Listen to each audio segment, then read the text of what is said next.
There's no feeling more intense than starting over.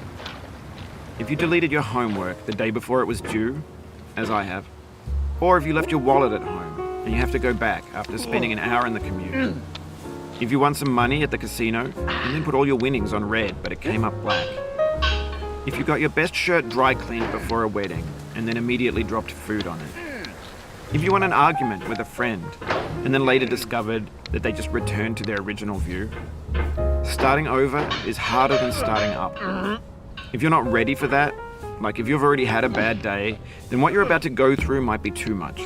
Feel free to go away and come back. I'll be here. Alright, thanks for coming with me on this trip. And I'll understand if you have to take a break at any point. Just find a safe place to stop and quit the game. And don't worry, I'll save your progress, always, even your mistakes. This game is a homage to a free game that came out in 2002 titled Sexy Hiking. The author of that game was Jazuo, a mysterious Czech designer who was known at the time as the father of B games. And B games are rough assemblages of found objects. Designers slap them together very quickly and freely, and they're often too rough and unfriendly to gain much of a following. They're built more for the joy of building them than as polished products.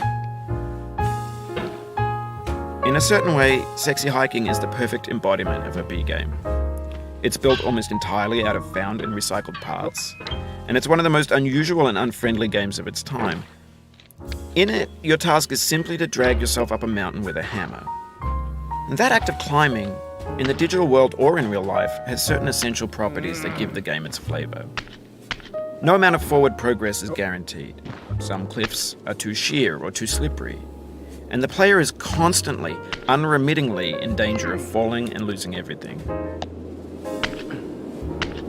Anyway, when you start Sexy Hiking, you're standing next to this dead tree that blocks the way to the entire rest of the game. It might take you an hour to get over that tree, and a lot of people never got past it. You prod and you poke at it, exploring the limits of your reach and your strength, trying to find a way up and over. And there's a sense of truth in that lack of compromise. Most obstacles in video game worlds are fake. You can be completely confident in your ability to get through them once you have the correct method or the correct equipment or just by spending enough time. In that sense, every pixelated obstacle in Sexy Hiking is real.